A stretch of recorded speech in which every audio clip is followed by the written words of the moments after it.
Good afternoon और जय हिंद दोस्तों। आइए यूपी त्रिपल मुख्य सेविका का विवाह का पार्ट 2 स्टार्ट करते हैं। तो इसमें हम पढ़ेंगे विवाह के प्रकार में 2 प्रकार पढ़ चुके थे। यहाँ पढ़ेंगे हम बहुपति विवाह। बहुपति विवाह क्या है, आइए इसको भी समझते हैं। तो जो बहुपति विवाह है ये 2 प्रकार के होते हैं। कौन कौन से, आइए यहीं चर्चा कर लेते हैं। एक होता है भात्रिक और एक होता है अभात्रिक।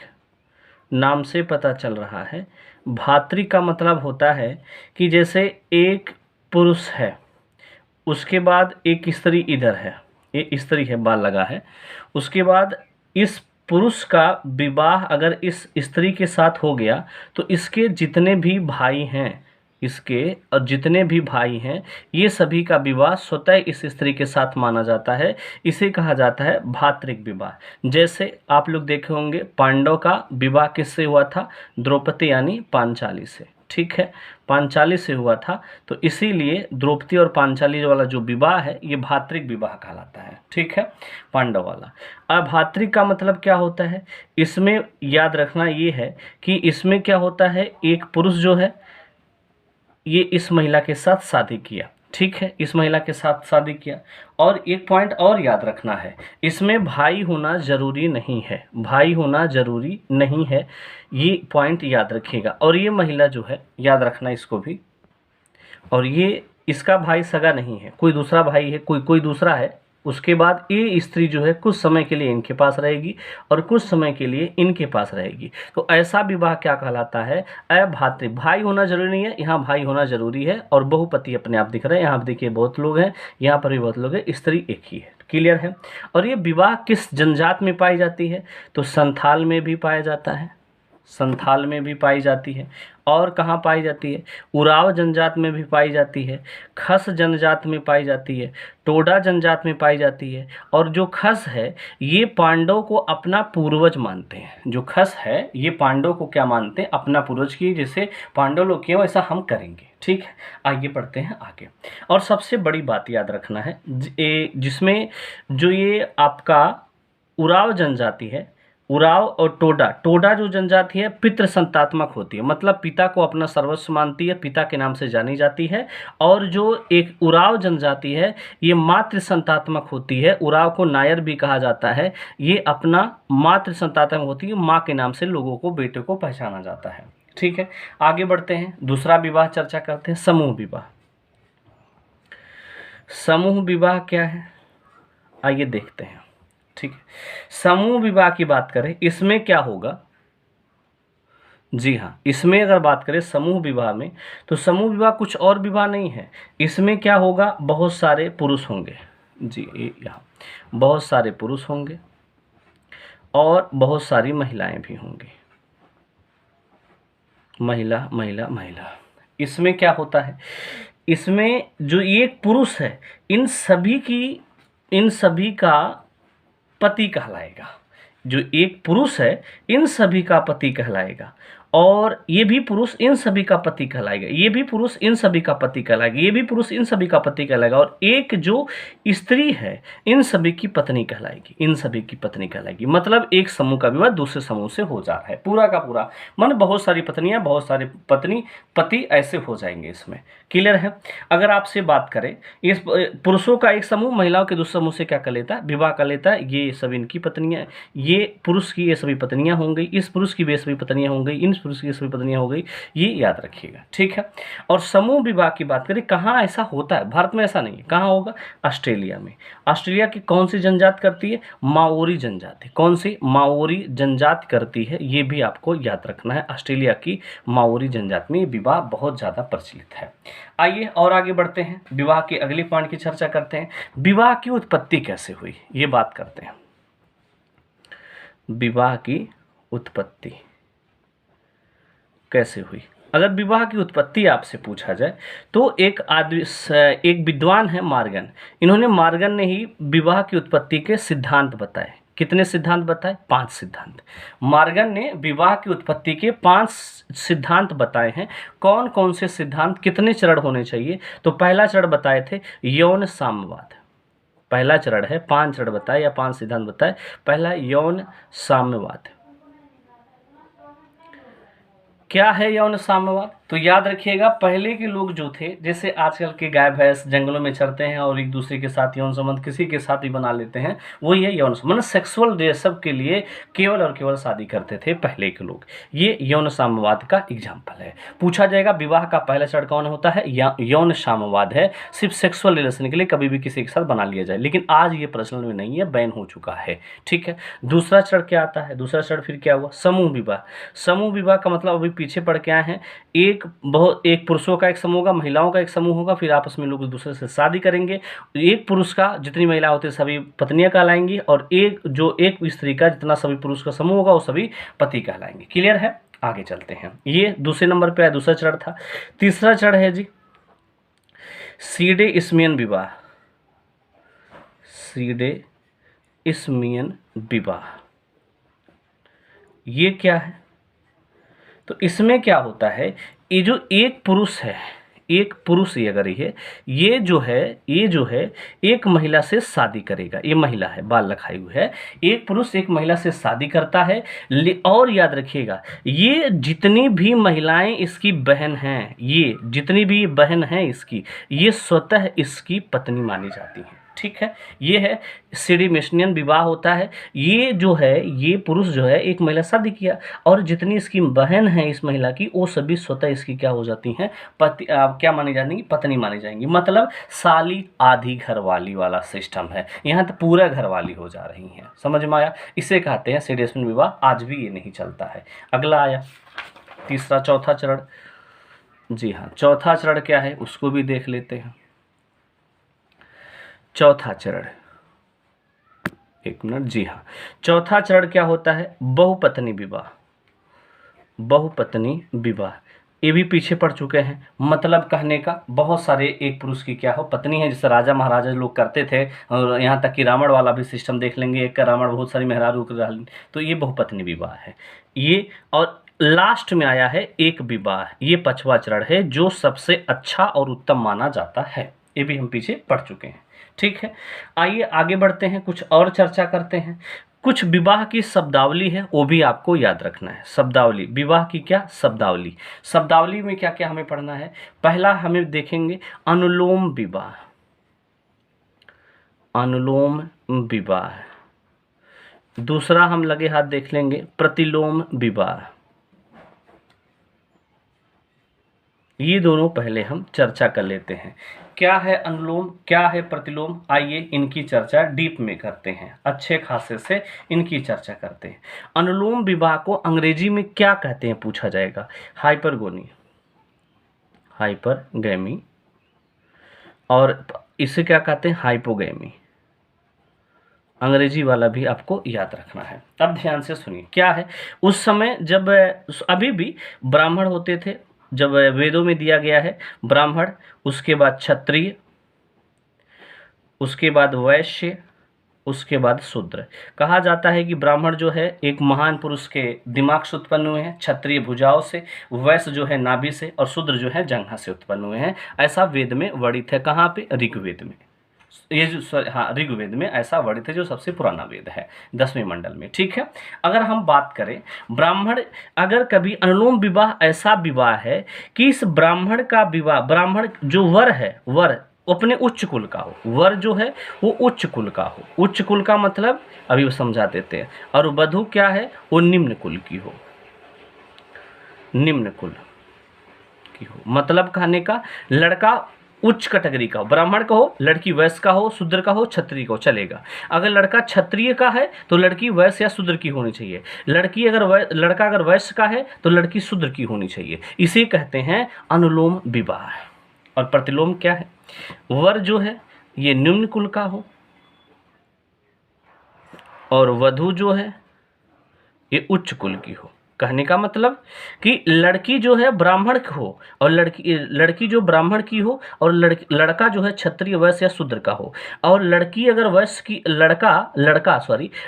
लड़की अगर वैश्य की हो, वैश्य की, तो लड़का शूद्र का हो। मतलब लड़की उच्च कुल की हो और वर निम्न कुल का हो, तो उसे क्या कहते हैं? प्रतिलोम विवाह। बात क्लियर हो गया? आगे बढ़ते हैं। अगला विवाह तीसरे विवाह की चर्चा करते हैं। तीसरा विवाह क्या है, ये भी इंपॉर्टेंट है। एक होता है अंतर्विवाह, एक होता है बहिर्विवाह। इसका अंग्रेजी नाम इंडोगमी, इंडोगमी, और एक होता है जी बहिर्विवाह, विवाह। ये क्या होता है, एक्सोगैमी। अंग्रेजी पे थोड़ा फोकस करना, एग्जाम में ऐसे ही दे देगा एक्सोगैमी हिंदी में लिख के, ठीक है। अंतर्गामी का मतलब क्या होता है जी, अंतर्विवाह का मतलब होता है जीवन साथी का जो चुनाव होता है अपने ही समूह के लोग अपने ही जाति धर्म में करते हैं।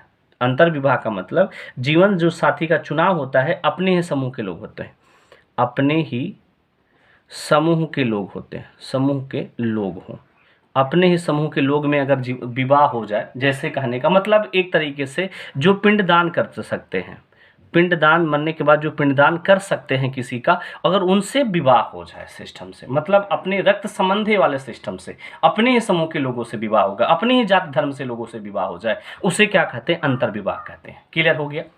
अंतर्विवाह का मतलब अपने ही जात धर्म में अपने ही पहचान के लोगों से विवाह हो। ये नहीं कि माने अपने जात में, देखिए ये बहिर्विवाह का मतलब होता है अपने ही जाति धर्म में तो होगा, जाति धर्म में तो होगा, जाति धर्म में होगा, यहाँ गांव में भी होगा, अपने ही जात का हो, अपने ही गांव का हो, अपने ही पहचान का हो, वहां विवाह हो जाए तो अंतर्विवाह कहते हैं। बहिर्विवाह अपने ही जात धर्म का है, अपने ही धर्म का है, सब कुछ अपना है, लेकिन पहचान ना हो, मतलब वो आपका पिंडदान ना कर सके किसी का अपने रिलेशन में, तो वो बहिर्विवाह माना जाता है। ठीक है, जात सेम होनी चाहिए, धर्म भी सेम होना चाहिए। आजकल विवाह बहिर्विवाह चलता ही है, क्योंकि आप किसी को जानते नहीं हो, फिर भी आपके पहुंचते पहचानते आ जाते हैं और आपकी शादी हो जाती है, उसे बहिर्विवाह कहते हैं। यही है दोनों में अंतर। आइए आगे बढ़ते हैं। अगले विवाह की अगर हम चर्चा करें, चौथा हो गया पचवां। पचवां विवाह क्या है, पतिभ्राता विवाह। पतिभ्राता विवाह, इसका अंग्रेजी होता है लिविरेट, लिविरेट, ये अंग्रेजी आपको याद रखना। पतिभ्राता विवाह का क्या मतलब होता है, पतिभ्राता का विवाह का मतलब होता है कि भाई साहब जैसे ये इनकी शादी इनसे हो गई, ये महिला है, ठीक है, अगर क्या हो जाए, इनका निधन हो जाए, इनका देहांत हो जाए, तो ये जो है ये औरत अगर इनके भाई से शादी कर ले, इनके भाई से शादी कर ले, तो इसे कहा जाता है देवर, जिसे कहा जाते हैं देवर से शादी करना पतिभ्राता विवाह कहलाता है। क्लियर है, आगे बढ़ते हैं। अगला विवाह बात करते हैं, शाली विवाह एक होता है, छठवां शाली विवाह। भ्राता देवर विवाह हो गया तो शाली विवाह देख ली, शाली विवाह। शाली विवाह का अंग्रेजी क्या होता है अगर कभी पूछ ले, सोरोरेट, सोरोरेट। इसमें क्या होता है, ये हस्बैंड वाइफ शादीशुदा थे, इनकी मृत्यु हो जाती है पत्नी की, फिर इनकी बहन से जो शादी कर ले ये, तो इसे कहा जाता है शाली विवाह, सोरोरेट कहते हैं। ठीक है, आगे बढ़ते हैं। अब आगे चर्चा करें, जी हाँ, अगला विवाह का बात करते हैं, निकटाभिगमन विवाह। निकटाभिगमन विवाह, गमन विवाह, निकटाभिगमन विवाह। ठीक है, ये क्या विवाह होता है, निकट के लोगों से विवाह ना हो, पड़ोसी के लोगों से विवाह, निकट के लोगों से विवाह ना हो, विवाह न हो, उसे कहते हैं निकटाभिगमन विवाह। ठीक है, अगला एक और विवाह होता है समानांतर भाई बहन विवाह। समानांतर भाई बहन विवाह, इसका मतलब होता है कि ऐसा एक माँ का दूध न पिया हो, मतलब एक माँ का दूध न पिया, जैसे मुस्लिम में होता है एक माँ का दूध न पिया हो, तो वो हो जाता है क्या, समानांतर भाई बहन विवाह। ऐसे माँ मेरी फिर संतानों के बीच विवाह हो जाता है, ऐसे बहुत सारे विवाह के प्रकार हो जाएंगे। ठीक है, तो ये आपको याद रखना है। आइए आगे बढ़ते हैं, हिंदू विवाह की बात करते हैं। हिंदू विवाह, हिंदू विवाह, तो हिंदू विवाह की बात करें, एक है मनुस्मृति। मनुस्मृति में कुल कितने संस्कार बताए गए हैं भैया, एक आदमी के जीवन में कुल कितने संस्कार होते हैं, 13 संस्कार मनुस्मृति के अनुसार। इसमें से जो 12वां संस्कार है अंत्येष्टि के पहले वाला, मतलब मरते समय अंत्येष्टि संस्कार होता है, मरने के पहले एक संस्कार होता है 12वां संस्कार, इसी को विवाह संस्कार कहा गया है। ठीक है, तो मनुस्मृति के अनुसार विवाह कौन सा नंबर का संस्कार है? 12वां। और नॉर्मली वैसे पूछ ले विवाह संस्कार के अनुसार विवाह कौन सा संस्कार है, तो याद रखिएगा इसमें कुल टोटल जिंदगी में 16 संस्कार होते हैं और इसमें से 15वां संस्कार जो है ये विवाह संस्कार का होता है। नॉर्मली पूछे, मनुस्मृति ना दे के पूछे तो ये बात आपको याद रखना है। और हिंदू विवाह की अगर हम बात करें, हिंदू विवाह की बात करें, कल आपको हम एक परिभाषा बताए थे के.एम. कपाड़िया के अनुसार। के.एम. कपाड़िया ने क्या बताया था, कल आपको बताए होंगे कि हिंदू विवाह का जो उद्देश्य है, हिंदू विवाह के 3 मेन उद्देश्य होते। के.एम. कपाड़िया ने बताया कि हिंदू विवाह के 3 उद्देश्य हैं। हिंदू विवाह के 3 उद्देश्य होते हैं। हिंदू विवाह के कितने उद्देश्य होते हैं? 3 उद्देश्य। पहला क्या होता है भैया? यौन शांति। पहला क्या है? पहला क्या है? धर्म। पहला क्या है? धर्म। हिंदू विवाह को धर्म बताया गया। हिंदू विवाह क्या है? धर्म है। दूसरा क्या होता है? तो आपका संतान पालन होता है। क्या? संतान पालन होता है। ठीक है, पहला है धर्म, दूसरा है संतान पालन, मतलब कहने का यौन, आपका ये संतान पालन का मतलब समाज में उस बच्चे को इज्जत मिलना। तीसरा हो जाएगा यौन इच्छा। यौन इच्छा का मतलब रति। ठीक है, तो ये 3 उद्देश्य होते हैं हिंदू विवाह के। यौन इच्छा का मतलब रति, संतान पालन, धर्म और यौन इच्छा, ये 3 आपके क्या है? उद्देश्य हैं हिंदू विवाह के। बात क्लियर हो गया, इंपॉर्टेंट समझ में आ गई, तो ये हिंदू विवाह की बातें हो गई। ठीक है, हिंदू विवाह कहा गया कि एक हिंदू धर्म है। जैसे पितृ ऋण होता है, पितृ ऋण से अगर निपटना है किसी को तो वो विवाह अपने लड़के लड़कियों का करे, पितृ ऋण होता है। जिंदगी में पुरुष के 3 ऋण होते हैं, एक देव ऋण, एक ऋषि ऋण और एक पितृ ऋण। देव ऋण, ऋषि ऋण, पितृ ऋण। पितृ ऋण में ही विवाह को बताया गया कि विवाह करना जरूरी है। एक पुरुष का, एक पिता का अपने लड़के और लड़कियों का विवाह करना जरूरी है। ठीक है, ये पॉइंट आपको याद रखना है। और हिंदू विवाह कितने प्रकार के होते हैं? हिंदू विवाह के प्रकार ये कितने प्रकार के होते हैं जी? तो मनुस्मृति में 8 प्रकार बताए गए हैं। विवाह के कितने प्रकार है हिंदू के? 8 प्रकार बताए गए। कहाँ? मनुस्मृति में। आइए 8 की चर्चा एक एक करके कर लिया जाए। जी हाँ, तो सबसे पहले विवाह है जो सबसे इंपॉर्टेंट और सबसे फेमस विवाह है, क्या है? याद रखना, पहला विवाह ब्रह्म विवाह। ये सबसे अच्छा विवाह माना जाता है। इसमें क्या होगा? पिता जो है अपनी पुत्री के लिए, पिता अपने पुत्री के लिए सुयोग्य वर ढूंढता है। अच्छा वर ढूंढेगा, नौकरियों के लिए पढ़ा लिखा ठीक ठाक ढूंढेगा, फिर शादी करेगा। ठीक है ना? और क्या होगा? ये सर्वश्रेष्ठ विवाह है। कैसा विवाह है? सर्वश्रेष्ठ विवाह माना जाता है। और इसमें वर जो है वेदों का ज्ञाता होता था, वेदों का ज्ञाता। आज तो ऐसा बात नहीं, बस रीजनिंग मैथ होता पड़ेगा वह है। और क्या चीज़ है? इसमें कहा जाता है कि जो शादी होगा इनसे जो संतान उत्पन्न होगा, वो जो होगा 21 पीढ़ी को पवित्र करेगा। पूछा जाएगा ऐसा कौन सा विवाह जिसमें संतान 21 पीढ़ी को पवित्र करता है? तो ब्रह्मा विवाह। दूसरा विवाह होता है देव विवाह। इसमें क्या होगा भाई साहब? पिता अपनी पुत्री को उस पुरोहित को देगा, जो पिता है ये, और अपनी पुत्री को उस पुरोहित को देगा। कौन से पुरोहित को देगा? जो यज्ञ में निपुण हो। जो क्या लिख लेना, इसे बोल रहे हैं, पिता अपनी पुत्री को उस पुरोहित को देगा जो यज्ञ में निपुण है, और इसके साथ विवाह हो जाएगा पुरोहित के साथ। इसे कहते हैं देव विवाह। ठीक है, यज्ञ में निपुण होना चाहिए। तीसरा विवाह है ऋषि विवाह।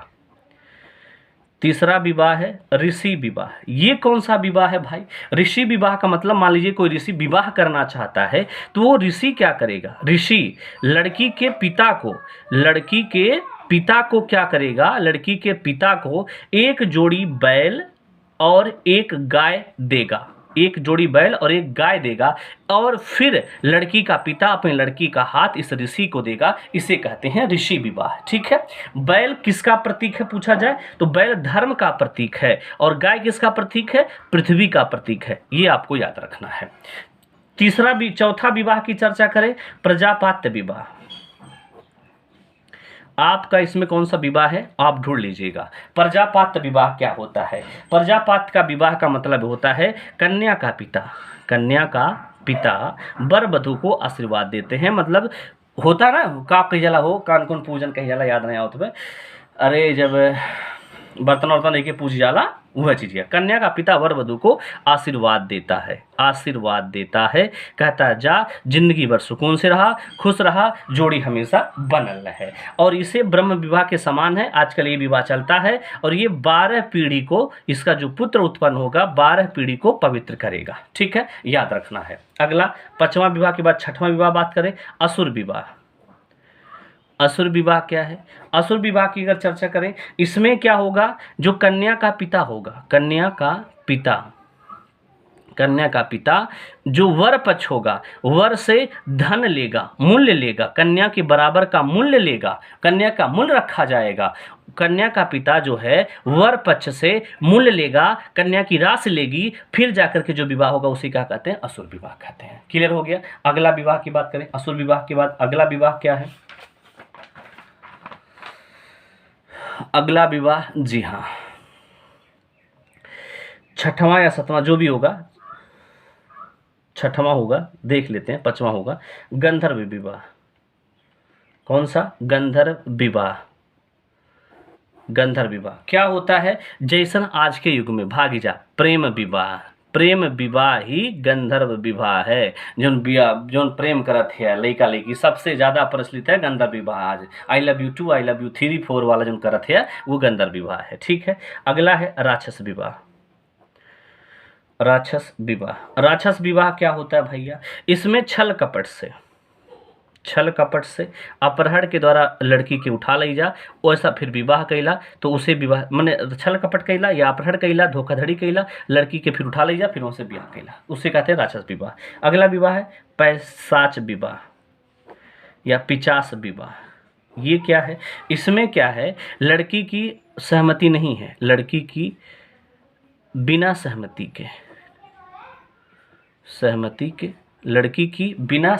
के का कह दिया, उसके साथ रेप कर दो, बलात्कार कर दो, बलात्कार के बाद फिर शादी करो, उसे कहते हैं पैशाच विवाह। बात क्लियर हो गया? तो ये रहा हमारा विवाह का, हिंदू विवाह। अभी विवाह का एक पार्ट और आएगा। वीडियो पसंद आए तो प्लीज़ लाइक और शेयर सब्सक्राइब कीजिएगा। थैंक यू, धन्यवाद।